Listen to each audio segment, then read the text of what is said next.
So, Jeffrey, thank you for talking with me. Let's start at the very beginning. You were born January 30th, 1992, in central Yes, Kenya. And yes, in that. did did you in Meru? And did you have brothers and sisters? What's your birth order in the family? I'm second from a family of three, so that's my elder sister, myself, and then I have my younger sister. Aha. Yes, Sometimes people say middle children get kind of lost. The firstborn is expected to achieve, the latter born is kind of babied, and the middle child gets left out. Did you feel that or not because you're the only boy?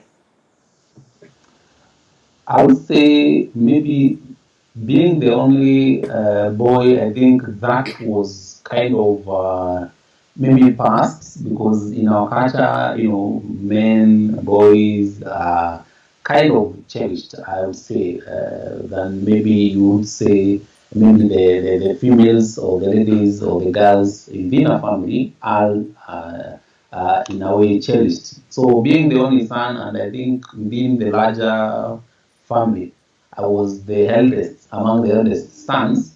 I think there was a lot of attention towards me. So it was coming from all directions, but I would say maybe from myself.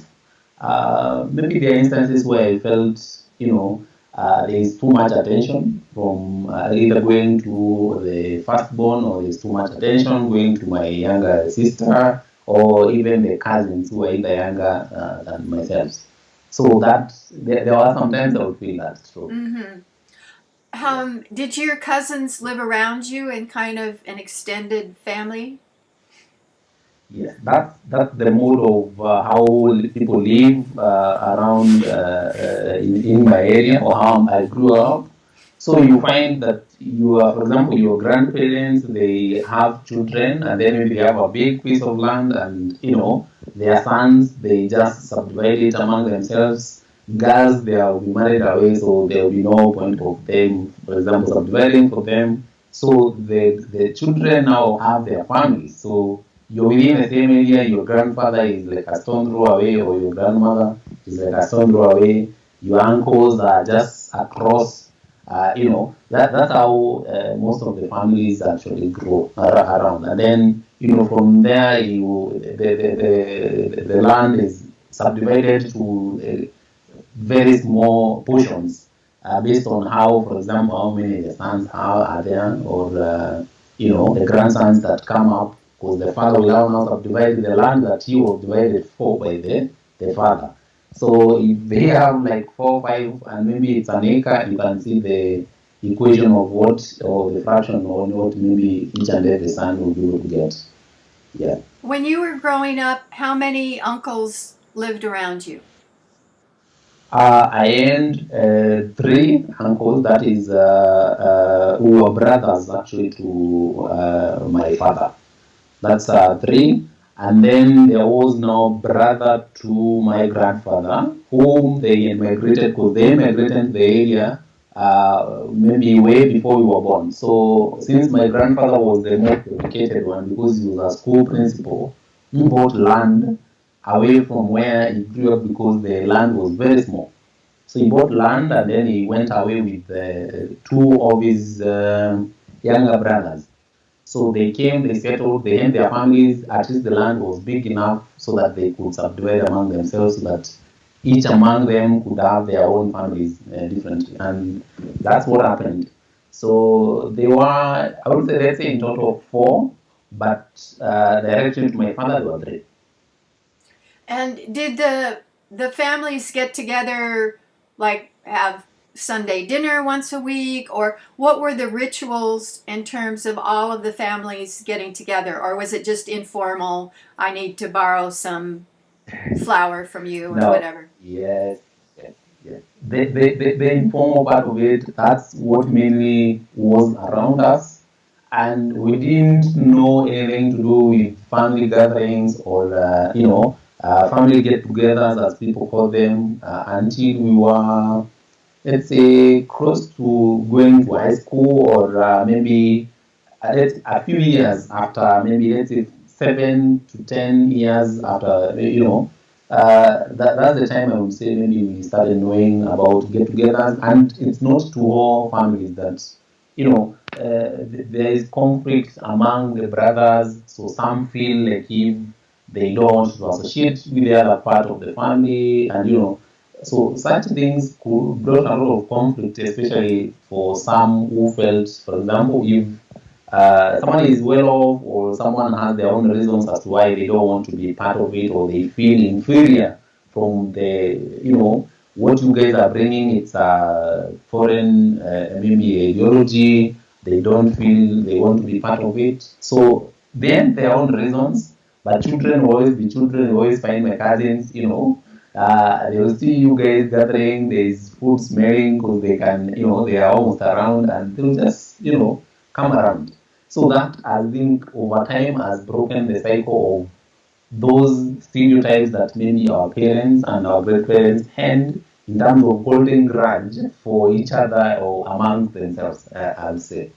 Yeah. When we were young in groups of kids, we would play games like Red Rover, let so and so come over, and you'd have to break through. Each group would form a line holding onto each other's hands, and they'd say, "Let Jeffer come over," and if you broke through, you could take one from their side to your side, or tug of war, or hide and seek, or Yeah. what kind of games did you play as kids? Very well to games. Even some of them, I may not have the English names for them, but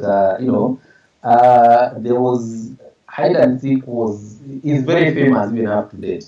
Hide and seek is very very famous among children, and especially now since we grew up in a very hilly tea zone area whereby there was a lot of vegetation. So, and the land was so big, so someone could look for you for 2 hours. It's a form of punishment. For example, if they didn't do something, and the land is vast, there's a lot of vegetation, so you can imagine looking for a kid. You don't know which direction they went, and at the end of the day, there is that children have a way of making other children's. For example, if someone is outspoken, they can make the other child who is not outspoken feel like if they have to for them to fit it. So there was a lot of that among my cousins, and sometimes it brought conflict. Sometimes someone would mention that is not okay. You shouldn't be able to punish someone for that long. And then there was a timeout. Later on, we realized there was a timeout. If after a particular while you are not found, or so to say, then there will be a call for you to come so that it can start again. Then we were doing it's called Do Mpararo. That's the local word I can get. Do Mpararo is you have water,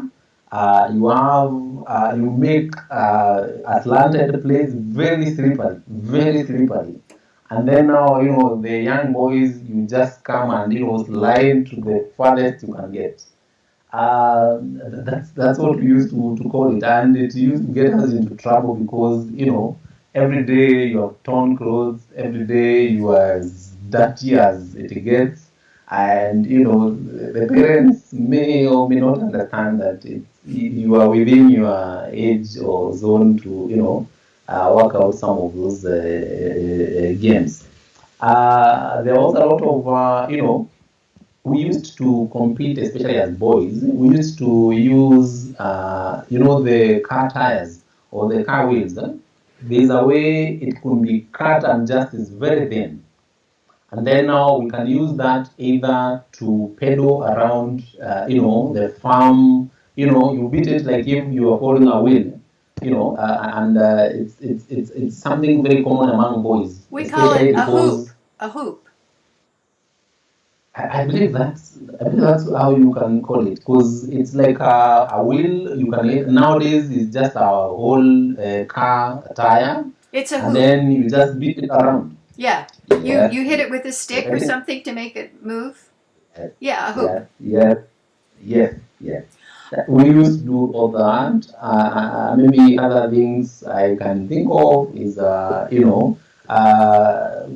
climbing trees. Oh, That yes. was something we normally used to do a lot, especially the fruit trees during the seasons when because there were so many fruit trees around. So we could have a competition of who is going to get the most ripe of the fruits, and from the farthest of the branches that especially when the season is ending and there are very few fruits around, the few that are left, if you can get them there, then there was some kick to that among, I think, the kids that you felt, I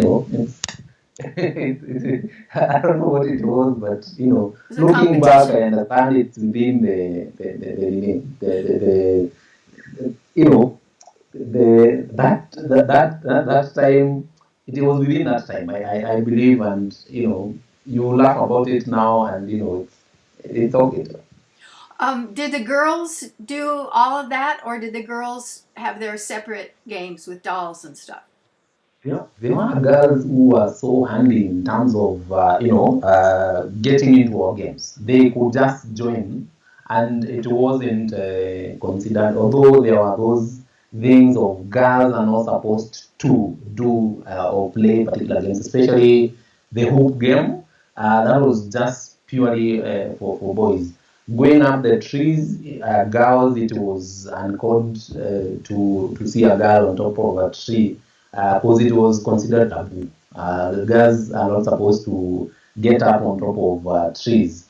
Another maybe thing, they were doing something called kati. Kati is where you have two people on different hands and then someone at the middle, and then you have like a ball that is made of clothes, and you throw it in between, and then the one in the middle, they have to always make sure the ball doesn't hit them.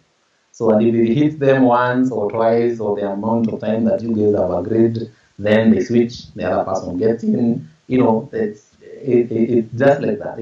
Those are things. And then there is another one I'm forgetting how to describe it, but girls used to dig a hole on the ground, get a few stones or get a few fruits, especially the macadamia nuts, which are very smooth to be able to work with.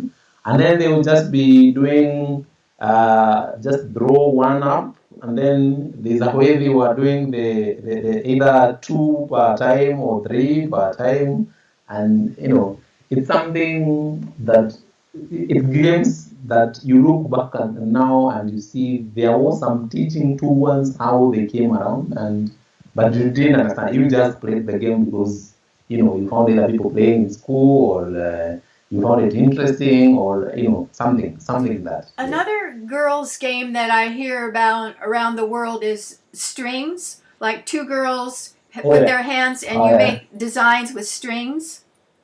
Yes. Yes. That was also very popular, especially maybe during the dry season. It was very popular, especially with traditionally it started as a way of women breaking or girls breaking, for example, during harvest time. So you find maybe girls are in the farm and they are taking a break. So the kamba or the string that they were used to carrying either firewood or carrying some of those things, they would use it to just break, play around, and they would either, if they are two and not three, they will tie it on one end of a tree or a trunk, and then one will hold on the other side, and then the other one is in the middle, Oh, that's jump holding rope. or jumping. Jump rope. Yes. Yeah, right. But Yes. that's Yes. different than the string one. The string is Yeah. where they like weave designs between the girls' Ah, hands.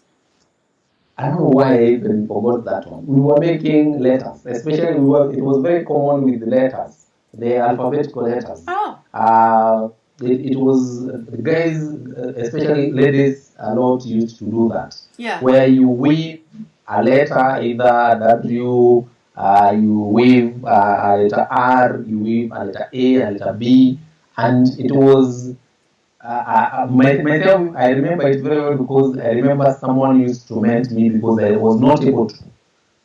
They always laughed at me because I was not able to, even wave a few letters. And she was very keen and very fast in terms of doing it. And then, before you can even think of what just happened, she's done like 2, 3 or so. Yes, that was very common. Yes. Did the girls have dolls? No. When I was growing up, the ones that were there were those plastic dolls, and they were very rare. And I wouldn't say, maybe let's say the privileged families or the families who were financially stable, those were the ones that their parents, maybe when they went to town, they would see something like that and buy for their daughters. But it was not something that you would expect to see, especially the time that I came up. It's not something that you expect. Maybe if your parents went to town, the only thing maybe you bring is either a dress, a pair of shoes. I think that was as far as it went in terms of buying either the daughter or the son something. But boys were getting more toys then, because you get, maybe they were buying those small cars. There were some cars, Germany toys, cars that were coming around that boys were getting. But for girls, it was very rare for you to see a girl with a doll like they now do, carry them everywhere where they are going, whether they are accompanying their parents or they're just around the house. So that was not very common, and also even the availability of those dolls and toys was not as common as it is now. Mm-hmm. What about in your family house? Did the girls and the boys have to gather firewood, or did you have electricity? When I grew up, there was a lot of, we didn't have electricity once when I was growing up. And I think it was for the vast of the people within our area. I think there were two households. That was one for a district officer, I think, where there was electricity. And then there was another one, I think, for someone popular. There was someone very popular, I think, government who had electricity. I think there was a cable line that ran, I think, around 30 kilometers or so, just to his house only. And not in it. And the other thing, discouraging thing was, I think, the cost of putting electricity vis-a-vis how it is now. Right now, you pay close to around $150, maybe if I do the conversion, for you to be able to get everything. And then if you've done the wiring within your house, within $150, you shouldn't be able to get electricity. Because now there's a government initiative to be able to do something they're calling the last mile coverage of electricity and stuff. But back then, it could go as high as close to, I think, $1,500 for you to just even have a cable brought to your compound. And you will have to know people in so high places for that to happen. And I was introduced, I think, to electricity when I was around, let's say, going to high school. That was around 14, 15 years thereabout. That's the time. And you wouldn't say maybe it's because maybe there wasn't, people didn't want to have electricity. It's because the expense to bring it was crazy. So we used to use those lamps, the kerosene lamps, a lot. Yes, yes. And other families would use, there was something else where you use, yes, it's kerosene, but it's a traditionally made lamp where it is very smoky, if I can put it that way, very smoky. Yes, very smoky. It has a very dark smoke that, it's not healthy, so to say. Yeah. That's what most of the guys survived on. What did people cook on? How did you make porridge or whatever? It's purely firewood. Firewood was the go-to form of making any kind of energy, because we are near the forest. The place is very, there are so many trees. People have tree farms within their what you call the farms. So you find it very easy for you to get tree. And then there's the forest. The Mount Kenya forest is just there, and that was the time when people used to, get into the forest unrestricted. I would say, and there was a lot of damage that was done then. That it's, I don't think it will recover because right now most of the trees are lost. It's just vegetation that is just left there as of now. So it's people used to there was a lot of deforestation at that time. People used to make either poles. There was those who used to make either those hardwoods, timber with and the exportation was very rampant, especially I think to Taiwan and South Africa. Those were the countries that could hear people saying that this is going to Taiwan, this is going to South Africa, this is going to India. So there was a lot of exporting, and a few people who went, got hold of the market at that time. They were, government officials, and there was a lot of corruption at that time. So it's not that it is less now, but there was less accountability back then for anyone to just say stop what you're doing and stuff like that. Traditionally, around the world in developing countries, girls are the ones who gather the wood and fetch the water, and which means they have less time than boys to go to school and whatever. So, in your family group, who fetched the water and the wood?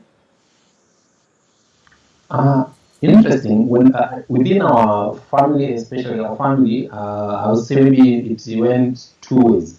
My grandfather was very keen in terms of the grandchildren going to school, regardless of which is the son or whoever that is, because him at his age he was educated as a principal, so he didn't see any sense in terms of why should anyone be going to the river to collect water.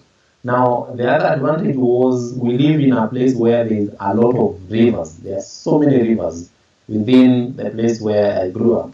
So people could use piped water to their households. So it is very easy for you because you find within your farm there are like 2, 3 rivers, and there are streams that are also within your farm. That's the source within your farm. So you find it, you just tap and just go create a dike, and put a pipe and then connect a few others to near your homestead, not to the house, but somewhere where you just get out of your house and you just fetch, and it's very easy and convenient. And the other thing is firewood. Firewood, maybe the girls will do it with their mothers, especially over the weekend, in the evenings after school, when they are helping out the mother, for example, to prepare dinner and stuff like that. I would say compared to some other parts around the country, we found it easy. I would say compared to some of the other areas where you hear of stories of someone woke up, they have 10, 15 miles ahead of them.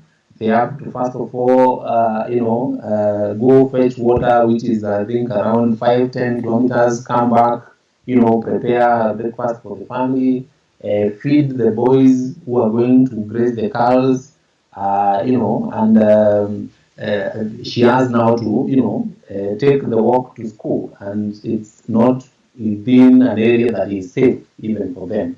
So it's an area that is also not safe for them to even do all that. So I would say growing up, I think we found it easy. It was, yes, we found it easy. I would say compared to some other areas where you could hear stories and you could also get frightened, like how do you make it even?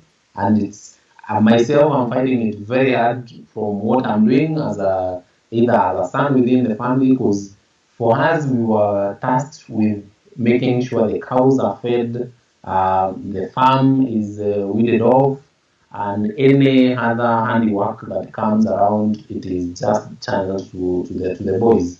And that's how it was. The girls used, or my sisters used to just be in the, in the kitchen. When we're in the farm, they bring us food in the afternoon. We sit around, eat. They go back with the utensils, and and it was a tea zone. So you can imagine from around 8 a.m. to noon, you're doing the picking, the hand picking of the tea. Then there's lunch, and then you all the way until 5:30. You're still hand picking. The sun. You are standing the whole day, and it was tough, I would say, to some extent, but I wouldn't compare it to some of the other areas that you could hear stories about. And then for the privy or the outhouse to relieve yourself, did they like rotate where the outhouse has, or what happened when where you went to the bathroom got filled up? Uh, there's something that I think was introduced. I think when I was around, that's around primary there. I think I was around between 7 and 10 years there around. So what used to happen is there are people who are called pit-latrine diggers. People who just because that's the form of washroom that were back then, vis-a-vis now. So they could get, because the place is very rocky, a few meters down, and you start hitting rock immediately. So it became a booming business for people to start building rat trains. I think there was a pandemic. I think it was cholera. I think at some point, and then now it was mandatory for each and every household to either have one or more pit latrines, in terms of they should be functional. There is no more going to the bushes, and as people were used to, and stuff like that. So it helped in a way, and it was in particular the designated areas within the family compound or the homestead where it is. It is in a designated area, and that's how it was for that time. So if it fills up, some of the households or the families, some of them, they will just plant a banana. They will just fill the other part on top with the soil, and then they will just plant a banana on top, and then that will be reclaimed again and as part of the farm, and then they will go dig another one on the other end or just next to it there. How far was school for you and your sisters? How did you walk to school? Yes, yes. I used to walk to school. Mostly, I used to walk with my mom because my mom also was a teacher. So most of the time, we used to walk with her to school. Or sometimes, when as you age, you get, as they say, you become big-headed, and I could sneak sometimes, and I fall with other students so that I can feel part of, the other students as they walk, because to me it looked fun, them walking alone without their parents, and for me I have to follow my mom each and every morning to school. So it kind of felt, sometimes I would sneak out, and sometimes I even leave my shoes, because most of the students or most of the people, they didn't have shoes while going to school. So myself, I had a pair of shoes, and I felt very odd wearing a pair of shoes. So I'll just leave the house with a pair of shoes, but immediately I just leave the family compound, I just, sneak them somewhere, and I'll make sure during the day my mom will not see me, because that will be something else of where are my shoes. It was a very tricky balancing act in terms of, what I felt where I belonged, and, what I wanted to associate myself with. About how many pupils were average in primary school and in secondary school? Because I hear stories of 100 kids and one teacher in a Yeah. classroom. That's something very serious. Even as you mentioned, even the walking distance for us, it was something. This is all tied up to what corruption has been. The area where I came from, it was considered like a green zone. So there were a lot of community-based, I would say, championing in terms of projects. So you find maybe this community wants a school within their zone. These other one want a school within their zone. So you find there are so many schools within a particular radius, let's say, of around 20 kilometers, whichever direction. So you find there are like five or so schools. And one thing that kept on, Yeah, one, yes, no problem. that was my One thing that kept cat. on, oh, yeah, one thing that kept on, that kept maybe most of the students walking long distance is because there was a school clustering system of, the best performing school. There were teachers who were considered to be doing well in particular schools. So, and then this clustering went from, the local level all the way to the national level. So most of the parents felt compelled to take their children to those particular schools without being mindful of whether the child will be walking longer, the child will be getting there either tired, late. But as long as I'm taking you to the best school, it is okay with me. So that was part of something. Later on is when it came to dawn on me that why would someone walk, for example, past two schools and they're going to another one that is almost like 10 kilometers away. But you would understand those dynamics now as to why that happened at that time. Uh, uh, you know, when it comes to most of the students within the class, for us, you are around between 35 to 45. That was in primary school. Between 35 45 there, based on the numbers. This time you could have 40 kids, next time you have 45, the next time you have 35, because some of them have dropped because there was a lot of high dropouts, especially for the boys. A lot, and some of the senior girls, especially in grade 8 or class 7, class 8, marriage was kind of, something that took the girls off the classes. But for the boys, you found most of them, they just drop out and they just go to work in their family farms. And it was addressed later on that now, later on, that every child has to make sure that they get at least a high school certificate, which is currently now the case. But this is also within different from various the different areas within the country, because there are areas you'll go and find there are over 60, 70 children within, I wouldn't even call it a class, some shanty that is, put together either is a mud class with no walls, just the roof and, the poles that are supporting the roof. And those are the areas that are prone with the either cattle rustling, those are the areas that are prone with flooding, those are areas that, if there is something that hits that particular area, there is no school for the next 2 3 weeks. So you even find in some classes, in some areas, you combine either class 1, class 2, or class 3, or you combine class 4, class 5, class 6. So there was a lot of that dynamics, and if you ask the school principals who are appointed by the government and posted there, they will tell you they are working with what they have, and you don't put it on their heads, because clearly you can see that this person has like 3 classes and he has from class 1 to class 8 students.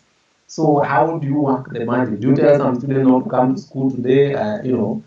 So you find even the teachers themselves, you find a teacher, one teacher is teaching 3 classes, class 1, 2, and 3. So when you're teaching class 1, then the 2 and 3 have to be kind of doing something, but within the same roof. So it was really messy until at some point it was addressed either through community initiative or government intervention for some cases. But it's really, there were people, I think, who I would say their future was lost within that kind of system that was not very well structured when corruption was every day. Yeah. What did you? Well, I visited a school in Tanzania in the rural area, and they had a schoolroom but no windows. I mean, no glass in the windows, and they had a blackboard, but I didn't see any books. They had little blue books, we call them, where they little note paper where you Yeah. could write in, but they didn't have Yeah. any textbooks, and they sat like 3 or 4 kids to a bench in front of a desk. Yeah. What supplies did you have at school? For us, there were a few. The area that I grew up, there was a Catholic missionary was very big within that area. So there was a lot of missionaries who used to either bring books. Sometimes you get a few storybooks, the ones that they could get. But when it came to textbooks, it was very clear that what textbooks are for, and it's the parents to buy the textbooks for, apart from buying the exercises that the students should do it right. So you find a book. When I was growing up, a book was being shared between 4 to 5 kids, and that is if you're lucky, one of the group members has a book, or you find maybe there's some donation that has been done, especially those rationing of books that was being done by the ministry back then.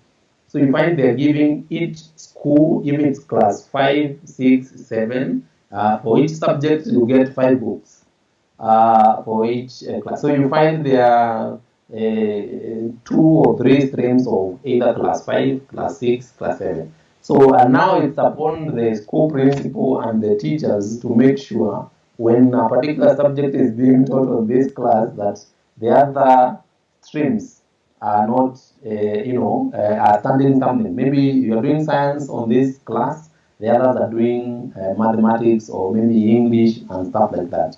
And the books would rotate from this class to the next class. So there was no chance of you saying that I will have this book to go home and maybe do some revision, because that did not happen. And the books were not leaving the school, because after every class, the books are carried into the staff room. Every class. So there was a lot of problems at that time. There was so many problems, especially the structure of how are you supposed to grasp what exactly has been taught if you're not being helped, because you only have what the teacher prescribed or asked you guys to write down on your exercise book, and that was it. Was it the same in secondary school with the books? Secondary school, it was a bit different, and it is a bit different in this sense. At particular point, students were being asked to buy books as a mandatory way of getting admission. Wow. So if it's because there were no many day secondary schools back then where students would just go to the school in the morning and then back at home in the evening. So there was full board for most of the schools. So you find part of the admission is for you to have particular books, and there was a list on your admission letter. You should be able to have those particular books. The funny thing is that when you come with those books, you will not live with them. So they are left within the school system. So you find maybe a few of the accumulations that were there over time, you find there was at least some good numbers to go around for either a stream or so about. Yes. And yeah. Did your family have to pay for primary school? Was there school fees? Yes. When I grew up, everything education was being paid for 100% by the parents. There was no government subsidy of either like now what is called free education, or where the government subsidies what the parents are supposed to pay because they want to encourage more people going to school. Back then it was you either pay, if you don't pay you are expelled, and if you can't make it back then that's it for you. It's a wrap for you. There's no other way that you can come back to school to be able to engage, or parents would come and beg the school principal, but it is whoever pays gets the chance.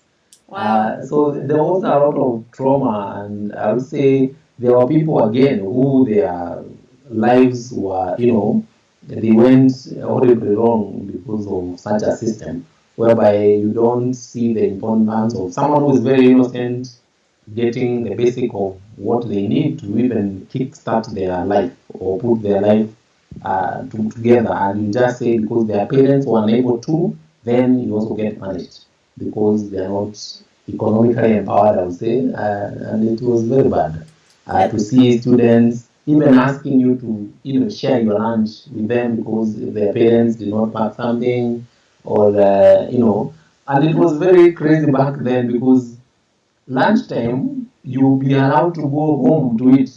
So it was not food within the school. There was nothing like that back then. So you can imagine the child who walked in the morning 10 kilometers to come to school. At lunchtime, they have either to make a decision: do I go back home, either find something or don't find something, and then come back. And then at 4:35, I'll be leaving again to go home and start preparing meals and cows, and it was horrible. So you find students, for example, who their parents packed something, people will not even leave the classes, they'll just stay there. And they were so used to it, people were very handy. I would say when I was growing up, there was no other lot of children that I saw that were so handy. They were so used to programs that it was so in them that something did not even bother them. Like staying hungry during the day, it's not a big deal. Or, doing something that you felt like it's corporal punishment, they don't see it as such because their life at home is even harder, or how they have been, how they have grown up is crazy. Has it It was changed? very hard. It is Yes, is yes, yeah. school Yeah. free now, or is there some tuition, or it's all free? Free to the point, let's say it's free as it's said to be free, but it's not free. It's free but not free. That's what I mean. You find, for example, like in primary school, they will say it is free primary school, but there are other hidden costs that Like they just arise. uniforms, books. Yeah, books. They will try to provide for them, but now you see the school also has some other runnings that they are doing, very shady business that you don't understand where those costs are coming from. So you are asked, for example, it is free primary education. There is you just present your child to school and maybe a few exercise books to write on, and the government will provide the textbooks. The government will pay either a biggest portion of the school fees, but along the way there's this, I don't know, it's guilt tripping. I think that will be the one I use, whereby the school administration will put it, for example, during parents meetings or parents when their parents are called, because there are those gatherings, or within individual classes whereby they will use the teachers to introduce something that will need the parents to go back to their pockets and pay. That we need to do this, but the government cannot do, and your child needs to do this so that they can. I find it very weird that something like that, and that's how it's happening. And you find parents are complaining that why are we being charged close to $100 extra, and we are being told this is free. So you see, it is free on one hand, but there's someone else stretching their hand on the other side and asking you, can you do something so that this and this can happen? So there was a lot of denied privileges of what was there before when you are paying it yourself. And the government, there will be accountability and stuff. Do you have to still pass an exam to get into high school, and is high school free? Yeah. Yes, yes. High school is still the same the same subsidies now, but the government is subsidizing now. But back then it was 100% parents, or you just pay. So now there is a subsidy for both primary and both high school, because they want to make sure at least they push that number of at least literacy, at least to go, so many people get literate, I believe. So there is that push from the government for the last maybe two administrations that are, from around 2002, thereabout, there has been a push for, increasing the number of people who have at least an high school certification to have tertiary education, to get enrolled to these community-based programs. At least you need that for, for someone to at least come up and say, I'm skilled enough to learn and do 1, 2, 3 for the same. The other question on Tests. sorry, what was Do you have to take a test to get into? Yes. Still we do now. Now they have also increased the number of tests. I think there's a new curriculum that has been introduced for the last 2 years. From the last 2 years, huh? Previously, it was at class 8, you have to do an exam. There was a pass mark, which they will do the marking, do the grading, and then you'll be posted to whatever school that you chose or whichever you didn't choose, which was also very disturbing to the kids because I wanted to go to this school myself, so I applied. Maybe I got the marks or the entry marks. I didn't get, and you'll be posted to some other school. The grading system is not as clear as you say.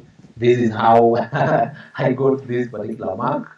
So it's very I would say it's very interesting. And then at high school, you also have to do the Form 4 exam, which now is also a grading system that now gives you now the opportunity to either join the public universities from a particular cut-line of either a C plus or a B minus thereabout. It started from B, it went to B minus, now it's a C plus. So So if you most get of a them, C plus on the test, you can go to university. yeah, you actually among the people who can get into the government sponsored program. Anyone can get to university. You can either start on a parallel program. You can take yourself there as a private student. Nowadays they're accepting that. Previously they didn't accept them, but now if you have a C plus and above, you can be enrolled to any course. Let's call it. You can be enrolled to any course, not necessarily what you chose, but you are subject to get government sponsorship as part of your thing and your upkeep that you do. Do you have any idea recently what the percent of male, female who go to university is? Yes, I would say from for the last let's say since the new push to be able to have most of the students get to high school from primary after graduating, because most of the guys or the girls, you find the parents were struggling to get them past primary. So when you get to high school, where now you require to get more money, there's more upkeep because now you have to give them full board. Most parents were unable to, and there were students who got lost around that area or around that time. So you find there is a lot. I would say it's almost even. Right now, I would say it's even, especially now, like with the results that were released a few days ago for Class 8. Form 4, I think they're being released this particular week or next week. So you find the number of girls vis-a-vis the number of boys who are going to the next level of education is almost even. Right now, I don't think previously it was dominantly men. You get like a 60-40% of boys going to campus, and it is also, I would say, it's also part of the curriculum change, especially within the universities. There's a lot of universities that have come up that have been chartered to take in public students or the government-sponsored students. So from how it was before, because initially it was like 5 universities in the whole country. Right now you have close to around 20 something or thereabouts that can take you, because you find some of the polytechnics who are converted, they were given charters to be able to become universities. And then there was something that was introduced whereby each community is supposed to have at least somewhere, a university within a community. So that is also part of the push that I think is bringing most of the people within that particular, and they're introducing courses within the university based on the zone of where the university is located. If it's within the cultural areas, you find there is a lot more of those related courses.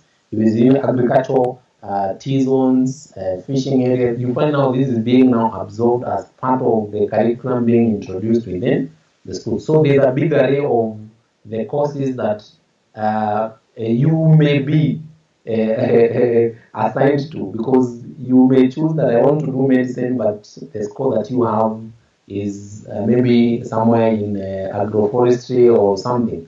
And you'll find, because you're not the one choosing, they will say, there was a time when the government was being accused of, if they want, for example, more extension officers in the, or the field officers, and there is a big number of students who have scored very high marks, they have a very high score.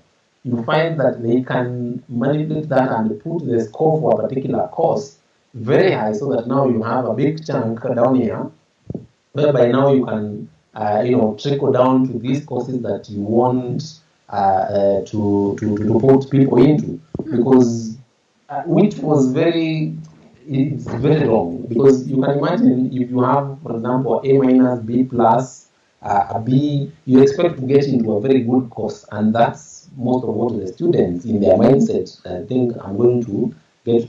But shock on you, when the government sends you the invitation letter to a university you do not even select, to a course you have no idea what it's even about, and it's it's very interesting. And it is either you take that or the slot goes, because it is actually as crazy as that. You either take the course, or you take yourself as a parallel student, as a self-sponsored student. You take yourself now and pay for the course that you want yourself to do, which now leaves the people who are not economically empowered disadvantaged, because now who is going to pay 8,000 equivalent to $800 each and every trimester of 3 months? Not so many families can afford that, and they give you also the upkeep, because when they're doing the $800 as the tuition fee, they're also paying for your upkeep, your daily commute, for example, if there is an upkeep, and it can't happen. So there was a time when the government was arm twisting people to take particular courses, because they felt maybe not so many people selected those courses, and we want people in that direction. So there was a lot of things happening, and but it is changing. But now there are so many courses that not you're not too sure where you'll be thrown into, but Well, what at happened? least you get a government sponsored program. What happened to you? Did you get to pick your major? Uh, I happened to pick my major, but I was given the wrong something I didn't like. I was even telling my parents when I was doing the exam, if they happen to do this for me, at least you guys have been prepared at least to take me to a parallel program, which is what is referred here, where you self-sponsor yourself. So once I got my results and I found I was given, I think something to do with it's a bachelor's of science in, I think, in agroforestry, and something to do with, I've never heard of the course before. I don't know who has ever done it before, and I was a bit hesitant in terms of, do I get myself there, or do I start pursuing something that I want myself to be able to enjoy when I'm actually even working there? Because that was the dilemma that most of the students are having. You either go there, learn whatever you don't like for the next 3 years, you have no idea what it is, and then when you're done, for example, there is no job opportunity for even going to learn on whatever you went to learn. So there was a lot of stress, depression among students, and some students will get to university, and after 2 years they find a way of, there was a way some students found a way of tweaking the courses during, and they will just switch, and they will hack the system and tweak it that I want to be in that course that I chose. And that's what most of the students were doing. But I was very lucky, at least my parents self-sponsored me to pursue what now I actually wanted in the line that I wanted. Which was what? In IT, I wanted to do a lot of IT. I picked IT and engineering, but I felt maybe I leaned more towards IT, because at that time is when the IT was being that's when it was coming up actually a lot in Africa and particularly in Kenya.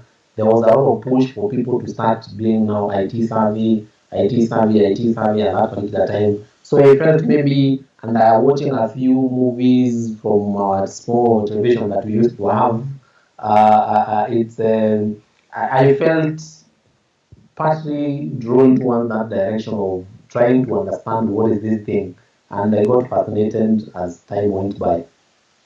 And then, but it's after you graduated, even with IT, it's been very hard to find a job. Is that right?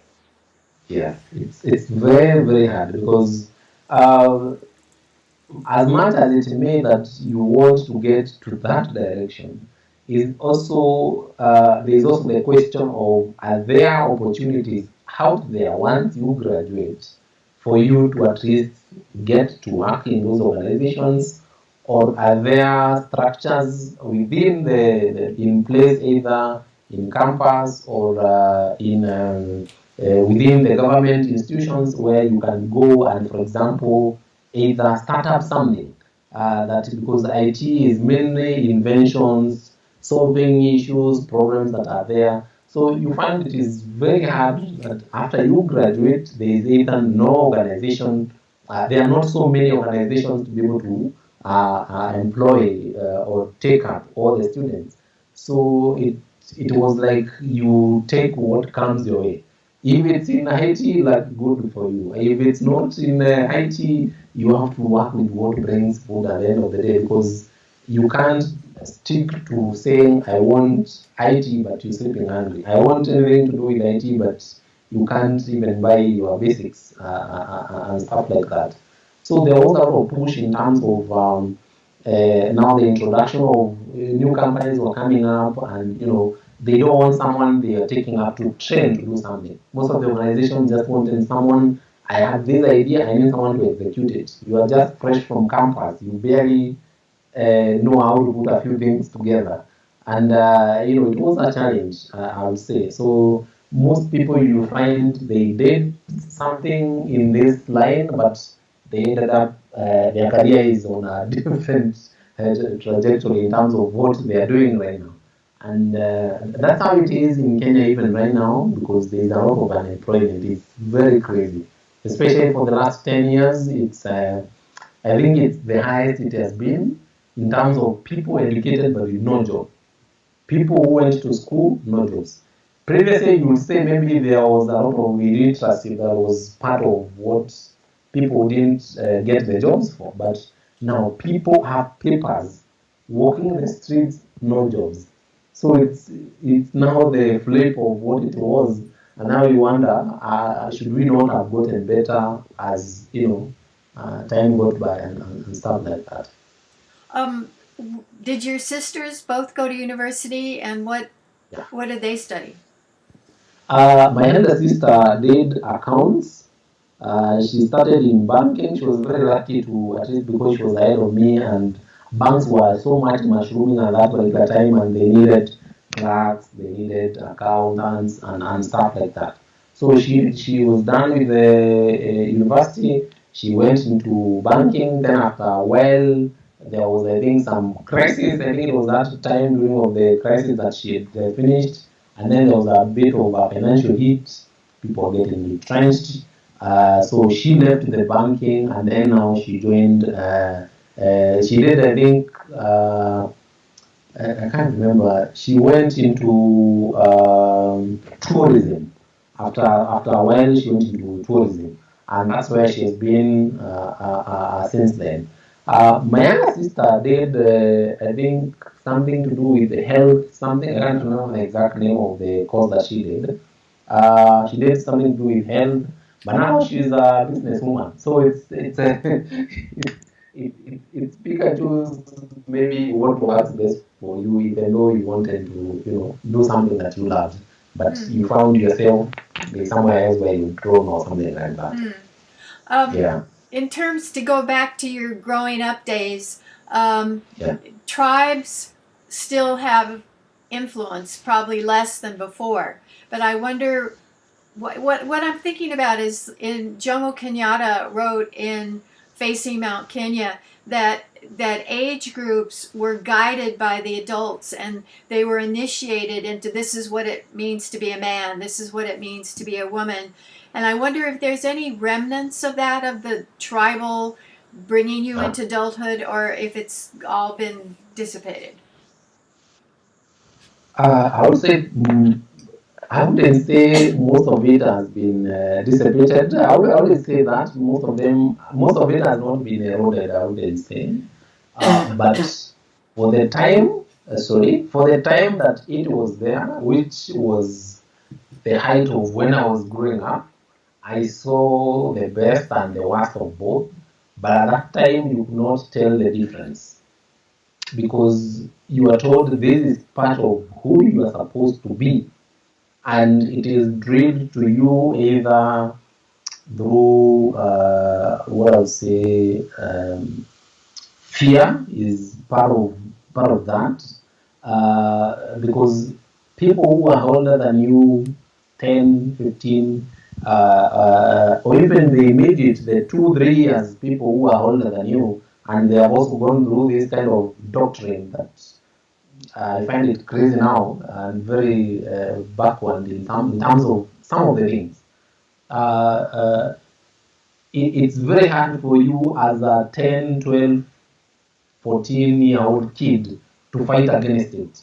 However you feel, or I don't know what should have spoken to you that this is wrong. I don't know where you could have gotten the energy to say this is wrong. I'm not going to through that direction, especially from the time that I was growing up.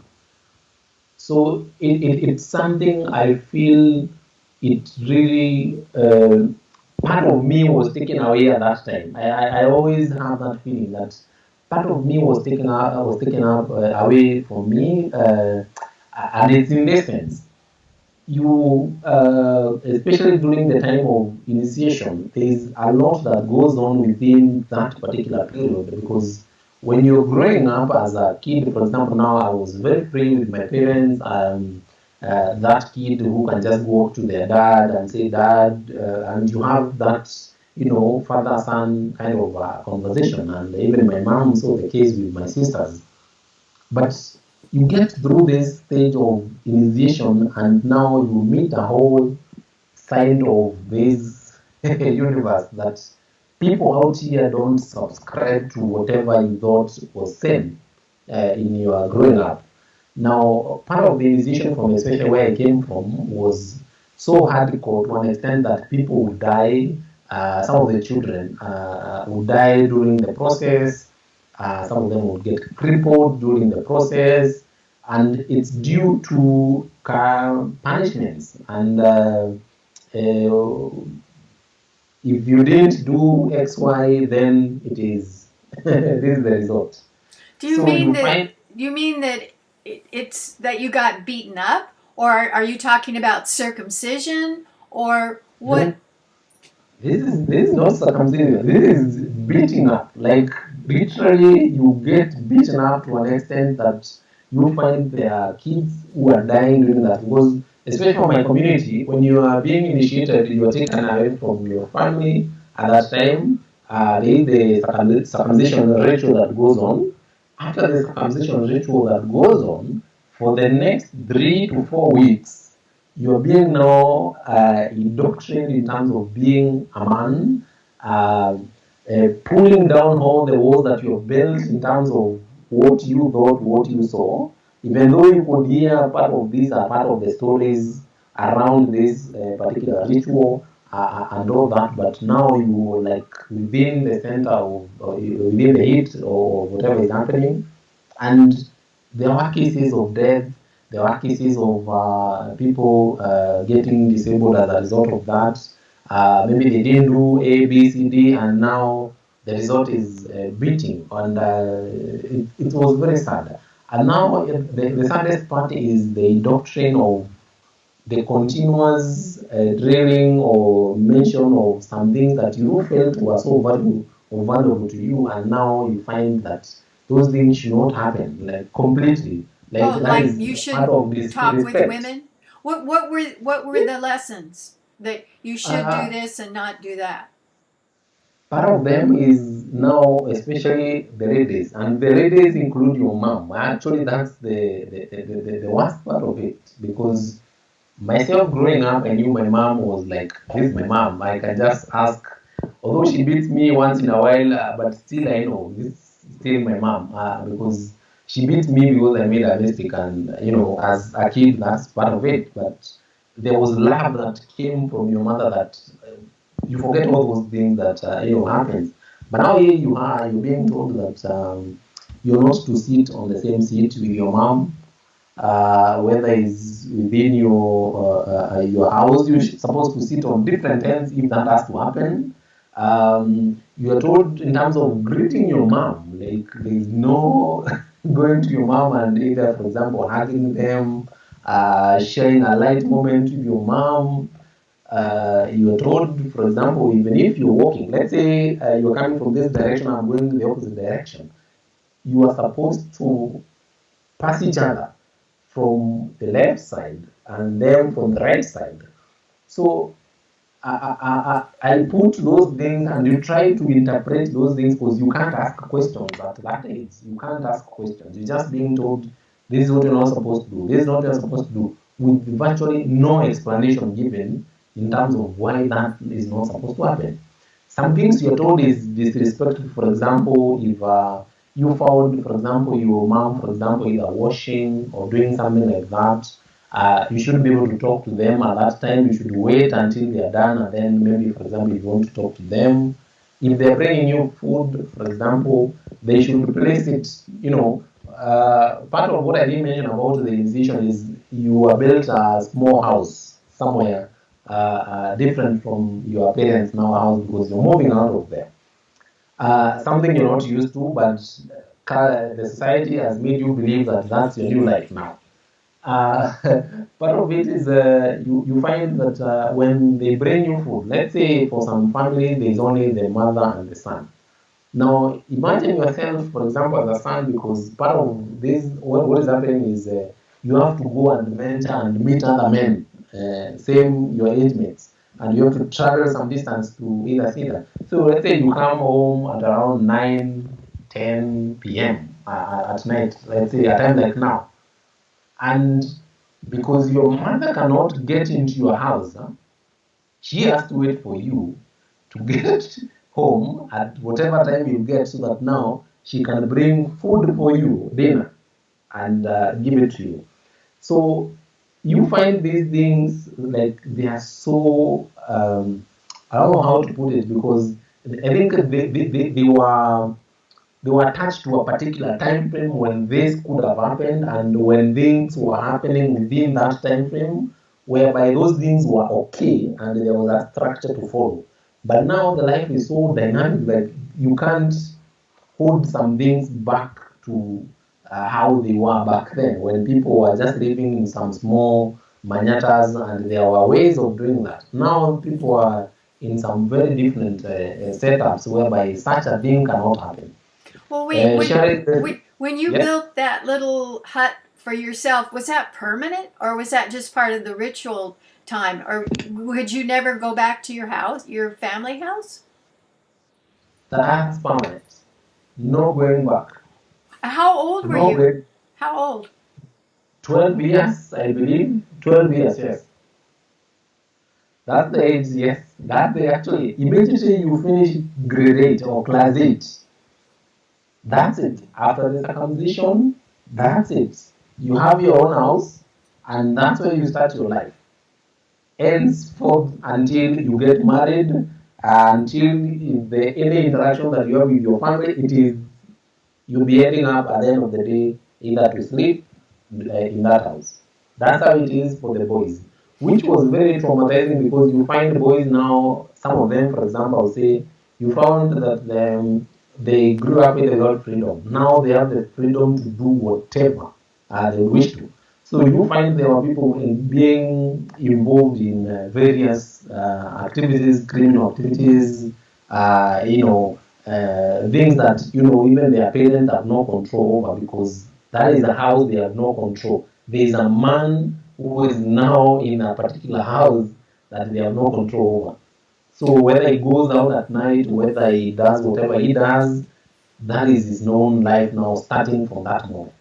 Could you Which like go to your family house and have dinner with them, or you just couldn't enter their house ever? I I broke a few rules myself. I wouldn't lie. I broke a few rules myself. I would go, sneak, talk with my dad because my dad, I think, kind of realized, I think, after some time that this guy doesn't seem to follow that route completely. So I think he understood me, and he actually encouraged me to get involved with them a lot. So I could go talk with them. We could sit within the our homestead. We could just get those three-legged seats. Those the three-legged Stools. chairs. Yeah, yeah. We could just sit around under a tree, have a chat. Maybe my mom would bring a cup of tea or porridge, and we'll just, and then maybe she could get into the conversation. And as time went by, and as my mind was, coming around all these things that I was being told, then I was like, you know what? Some of these things I need to let go of, and I think it got to a point whereby even myself and getting to university and seeing what people are, how things are, where the world is heading to, there are some things you can't hold on to and say you are just holding to your cultures, because some things they will not help you in any way. Because if you find yourself in urban centers and you carrying all these traditions there, then it will be, for lack of a better word, I think, very miserable for you, because you'll be an outcast to everyone then, if that's the case. Well, you can't build your own little hut in the Yeah. city anyway. How old were girls when and did they have female circumcision as part of their ritual, their initiation? Uh, when I was growing up, it was there, not, it was rampant in some areas. There were some communities where it was very, very, very rampant. And some of those areas, especially the pastoralist areas, where girls as young as 8 years, they'll just go through the ritual. Others, immediately they are doing there's something, especially the Samburu community and the Maasai communities, that they do in terms of, how they mold their women. So back then, part of that molding was circumcision, to go through that. And it was very rampant with those pastoral communities a lot. But the government was fighting it very hard in terms of eliminating it, because part of it, I would say, it's because of the NGOs. The NGOs and the foreign NGOs that were within the country found it very odd, I believe, that, and very backward and very dangerous, health-wise, for the ladies, and the trauma that this woman has to go through for such an activity. I think the government felt the pressure for that, and because these NGOs were playing a very critical role in terms of now the community programs that were happening, because the government was like virtually doing nothing. So you felt that if they drop, they give you an ultimatum in terms of doing something, or doing something, and you don't, and they withdraw their support, then you'll be left with a society. I think it was something to do with politics, I would say, of foreign powers and whatever the local government believed, and because the leaders did not buy the banning of FGM, they were so in support of it, because those are the same people who elect them. So how would you go against them and tell them, no, I want you to stop doing one, two, three, and that's all virtually they have known all their entire life. So you find the NGOs now started creating centers for either girls. If a girl is believed to be undergoing or about to, there were these reach out programs whereby they could either go to that center and they could learn now from there with either like a week's break in between. A week's break either to see their families after either 3 months or 4 months thereabout, and then they come back again. So this now went on now to encourage girls, especially in these areas, get education. So you find them, most of the girls in these areas are getting to high school, some of them are graduating and getting to campus. So, and if that was not part of what was there, they could not have seen the light of a classroom, because those are the same communities that believe a girl is supposed to be married off. And in some communities, you even hear stories of, if they get more than two girls, and there is no boy around, they will kill the next child who gets born, and is not a boy. So part of those stories are very interesting, but they used to happen. That people are so anchored in those very crazy traditions of, I want a boy, I want a boy. Especially the pastoral communities, they are so obsessed with boys. I think back then, but now they are these NGOs and some of the community-based programs.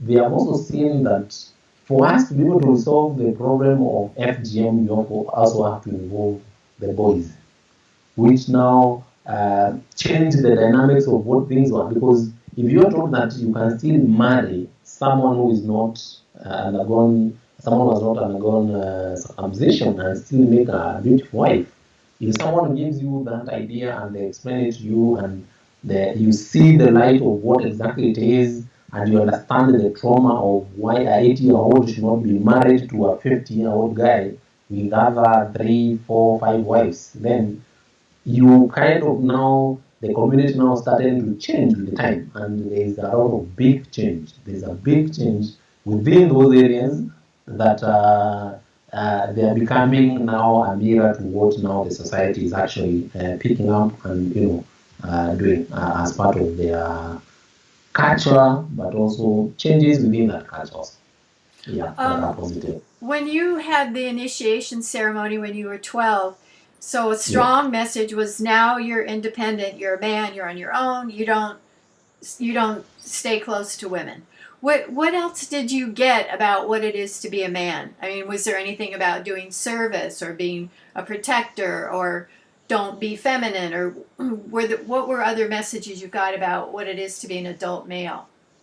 It's actually interesting that you mentioned the word feminist, which is very, I would say, very negative, especially where I come from, in my community in particular. You are supposed to be this uptight, no emotion showing kind of animal, I would say, that you should not even be seen to appear like if you're crying, regardless of whatever hits you. You're supposed to be this emotionless being that whatever comes your way, you just face it as a man. And if you don't face it as a man, get your peers, the people who you are initiated within the same time, find a solution to whatever is facing you, because your peers, they were said to have the two or three of your guys that you got initiated with together. You have a spirit that can be able to resolve in.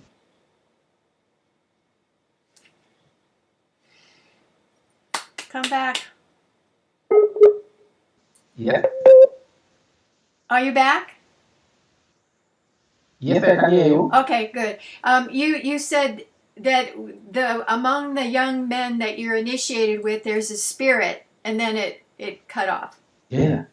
I think there is I believe that if you have people initiated within the same period of time, and one of you has a problem, can you just go and get them within your community and try to get a solution towards that? Because nothing can be able to defeat the spirit that brings the people you poured blood together. So that by itself should be able to give you what I would say, I don't know, a solution or something like that. Support. So Yeah. some of these things, I think that's the correct one. And you think around it and you're like, I don't think this is working. But what you have been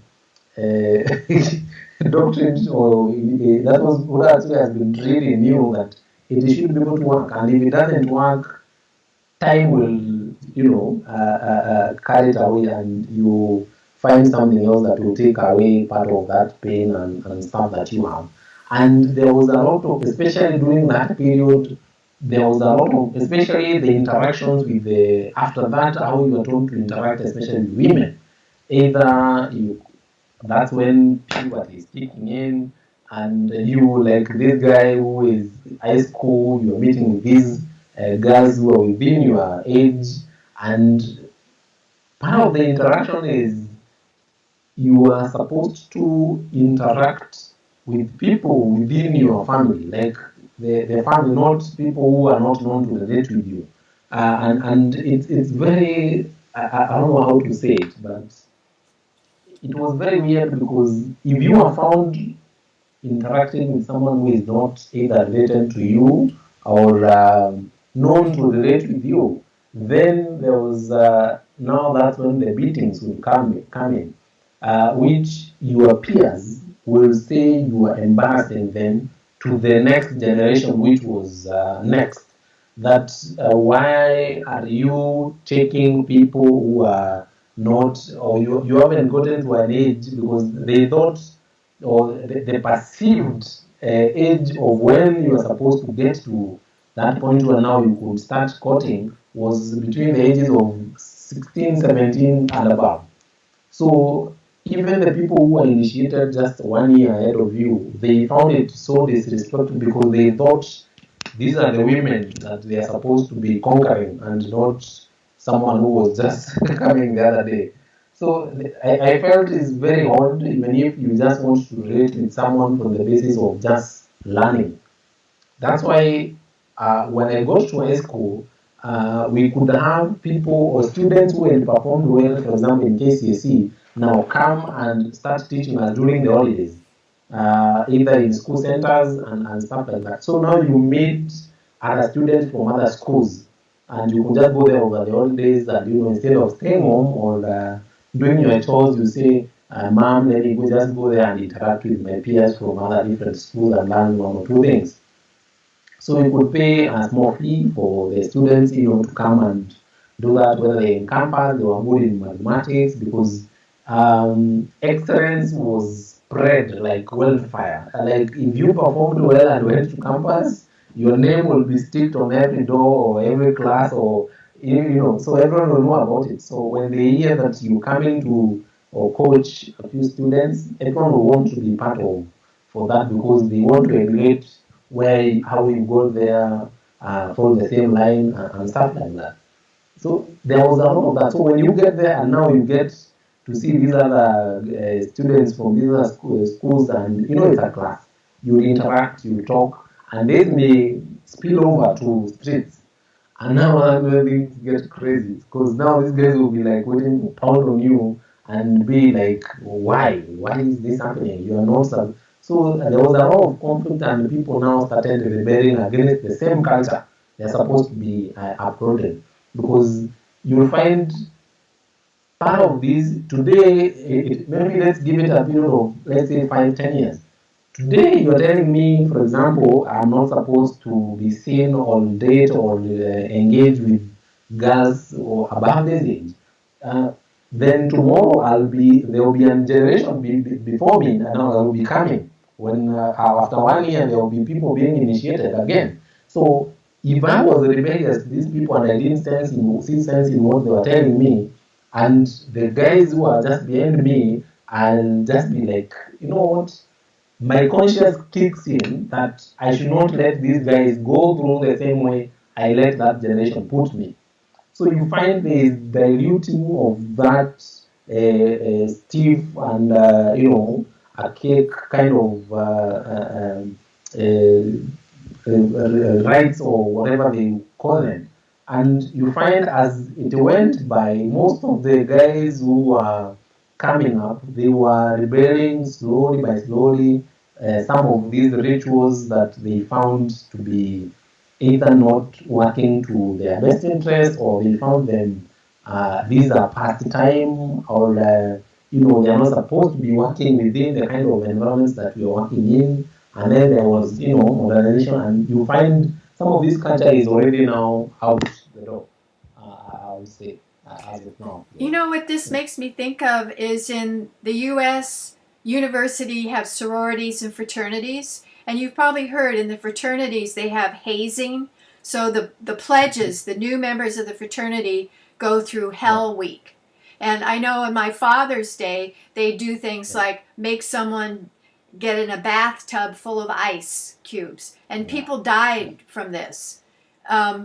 When I was in a sorority, they do things like 3 in the morning, come and get you from your room, make you go to the library. They'd go away. I just go back to my room and go to sleep. I mean, they didn't do anything hazardous to the women, but the Yeah. Hell Week for men in the old days, they were really mean. Now, here it was, there are schools whereby even as a parent you felt, especially now these are now in high school now, this is where it was happening. We call it monorization. Now, mono is the one. You're coming into Form 1. Huh? So you're called mono. Mono, I think in chemistry there is something for that. So it's called monolization. So what happens is when the first day you get to school, for some there are some schools that they are called community schools that started boarding. So you find people who are 8 years during that time above the age they are supposed to, or someone has repeated a particular class 2 3 years. You find there are people who are just back then, as I mentioned, people are so handy. They lived like they don't care the next moment what comes their way. So you find these people when a student is being introduced the first day in school, which is now in Form 1, you have your box full of new clothes, new books that you've been asked to bring, your tie. It's your first day in school, so you look sharp and all that. And now you'll be given these, they are called fathers, the people to give you guide around the school compound. This is where you do this is where you go this. Now, hey, let's get into the evenings now. There are students who will not even get to their bed where they're being shown where their bed they're going to sleep with anything. Like they virtually take your shopping, they virtually take your clothes, they take your entire property, and you just have the clothes that you just walked in the school compound with. Now, moving forward, now these guys now make you people do everything for them, be it washing their clothes, be it picking their meals, be it singing them a lullaby at night as they want to sleep, be it calling your parents using your shoe, going to the dark and they'll give you a bucket and tell you, go and fetch for me some darkness. And that is like 7 in the morning. And if you fail to, it's like you are set up to fail for whatever they're putting you up to. And what followed was beating. So you found most of the kids, especially the first year entries, they were getting so much traumatized. The Form 1, they were getting so much traumatized to an extent that some of them would just sneak away and they would just disappear and not come back to the school. And it got very serious when you could hear students now, because it goes on. Now you get to the next, as the year passes on with all those programs, you find the grace to get to the next year. I would say. Well, And that then was now, in high school, not yes, university. Yeah, and this did is in high school. yeah, and did the girls do the same thing to girls? Yeah, even in that school, you could hear such stories that people are asking you to do something with their used sanitary towels. You could hear stories of some ladies being asked to breastfeed someone. You could hear ladies being told to, I don't know what it was, walk naked along the hall as the other ladies cheered. They were like these things had no boundaries to what it is that you are to be that was supposed to be done to you. It is as they pleased. So there are all these crazy things, and then you get to the second year of high school, and now you have to induct because you are the guys now doing the induction for the form ones. So it is now revenge time. So it got from worse to worse to worse to worse. So in some instances you find the form ones will not go to their dormitories to sleep up to midnight, and the bell to go to bed was rung at 9:30. So, and it's the fear that has been instilled in them that I see you, you have problems. And you find there was this ganging up of these older students. They gang up and they just let you do whatever they want until they get tired and walk away. So you can imagine now being subjected to that each and every time you see them, you just chuck to the other direction. If you see them from there, you just chuck to the other direction. And it's it gets to your performance, it gets to your self-esteem, it gets to your character as a person, and you can imagine now when you will have the chance to do the same to someone else, what should happen or what will happen. So it was very, I would say for some schools, and then now there was this thing that started. Now when those things started being to be carved or phased out in most of these schools with suspensions, expulsions from the perceived students who are doing them. Now you find there's another breed of now like banning schools where there's a lot of students feel there's something is not done their way. You know, when you put students 500, 600, 1,000 students within one under one roof, definitely something is bound to happen. So you find there was a lot of cases of drug usage. Now there's a new introduction from that was torture. Now we have another evil among us, which is now the hard drugs. So you find now they are making their way within these institutions, and these students are now turning into either banning the schools, that they are introducing others to uncultural behaviors. For example, if students, you hear stories of someone was, for example, raped as they grew up, or they were sodomized, or they were sexually abused as they grew up.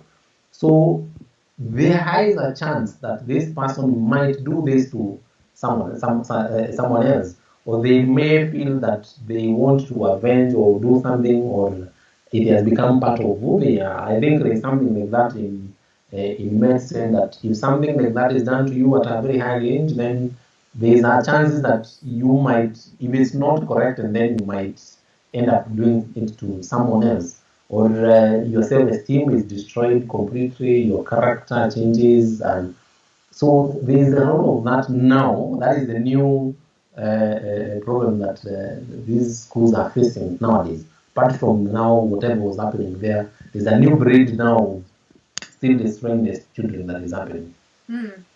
What about religion? Kenyans are either Christian, Muslim, or animist, right? Mostly. Yeah.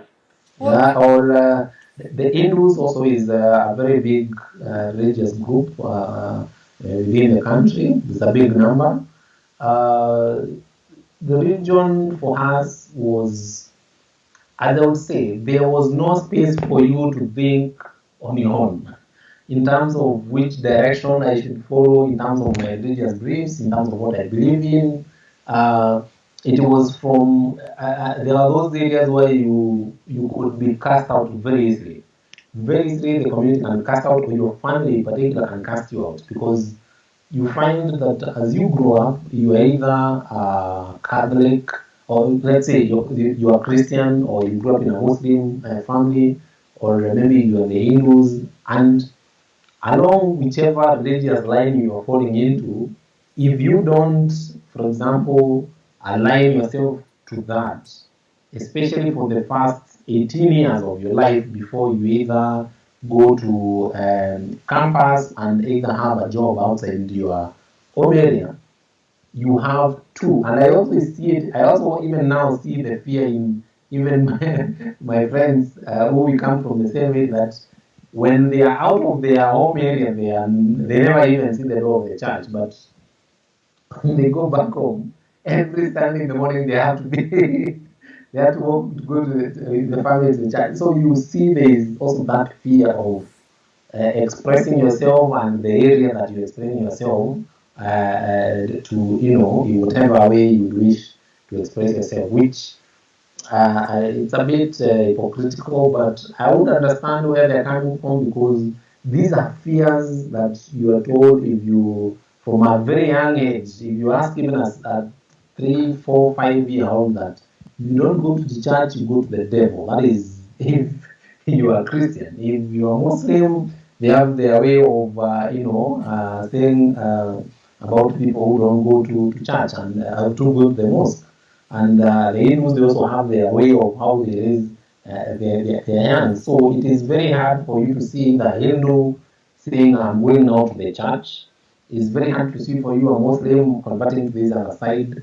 And it's all because of not being self-aware, the self-awareness from a very high age, I would say, whereby you have the free spirit, you have the free will to choose and decide this is the path I want to take at a very high early age. And there's also the societal perspective, or the societal pressures that are there, the unseen societal pressures of why is he not going to church? Why does he? So you find, even, especially when I was at that age of after initiation, if you don't go to church, people wouldn't want to associate you. For example, now after this, some of these norms, the societal norms that were happening, were being eroded, and you could be able to engage, for example, with girls from there. Some of the first question they ask you, do you go to church? Like, yes, I go to church. They already even know, like, you go to a regular church. So if you tell them, like, I don't go to church, you can imagine how that will be either socially awkward, I would say, for your engagement in terms of you don't go to church. I perceive that like a no. That's someone I do not engage with completely. So it all gets to you as a person, I believe, for you to at least associate, even if you don't believe. I have to leave in 5 minutes, so let me ask you: do families expect to find a partner for you? Is it, or do they? Is it now accepted that you'll meet somebody on your own, fall in love, and get married? Now it is left to the person to, find your way. Now that's how it is. At the times of my mom, my dad, the story they tell me of how they met is, you're told there's a daughter of so and so. The daughter is told there's a son of so and so, and if for some communities they will just, you just be introduced to this is so and so. And to them back then, when someone who is senior to you introduces to this is the son of so and so, that is to indirectly say this is the person I want you to marry. The words will not come out of their mouth, but it is upon you to interpret that this is the person I want you to marry for the rest of your life. That's how it was taken. Now it is free for all, and the society in Kenya has gone rogue. I'll say those are the ones I can use. The society is, I would say, the dating scene in Kenya should be a case study for most of the guys who want to do a case study, because there's a lot of external, which is foreign influence in terms of what they see in movies, and there's this, I would say, keeping it up or keeping with the Jones, where to feel the sense of belonging. I belong to the outgoing class. I belong to the socially people who are seen to be doing well. I belong to the most successful.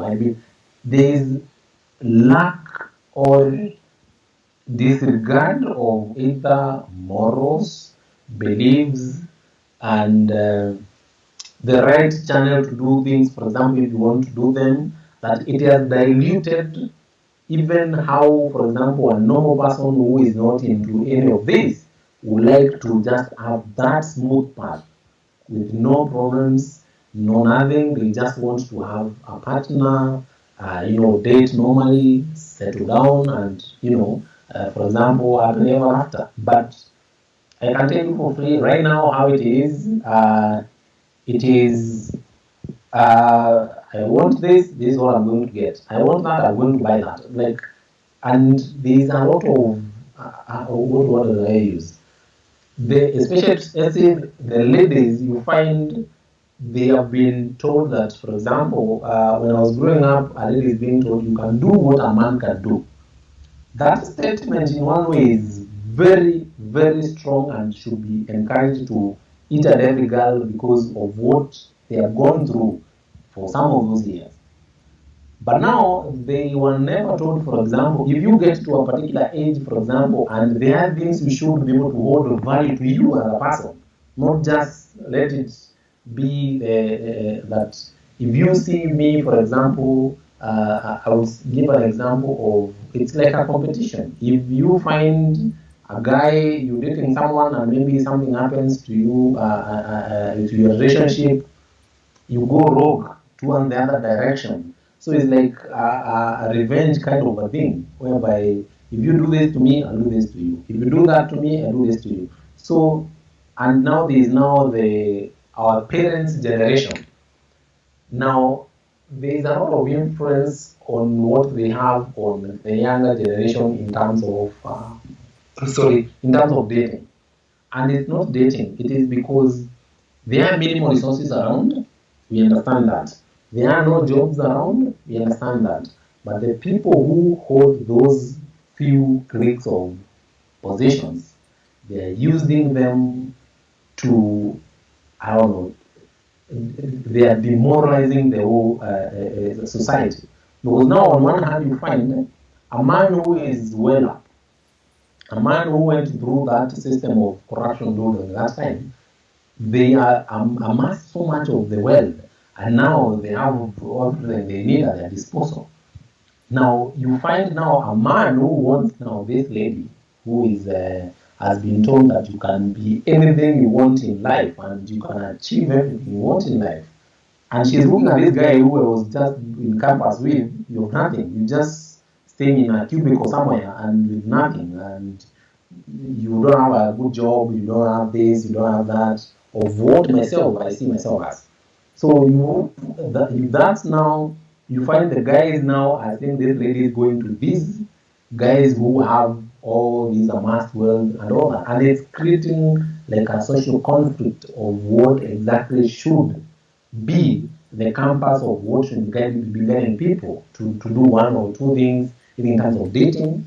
So you find there's a lot of blaming that is going on, and radicalization is happening, and you can see it in your eyes that what was there, what was held valuable, it's normal. What was perceived to be the best practice or standards of engaging with a lady, taking her out, appreciating her, it's normal. It is either I want sex, that's it, I'm done with you.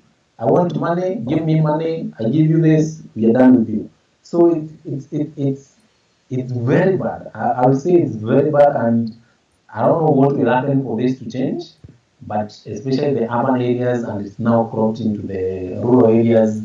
It is whoever has money, they have their way. Got That's it. how it is. Yeah. I have to be somewhere at 2, so I'm gonna turn this off.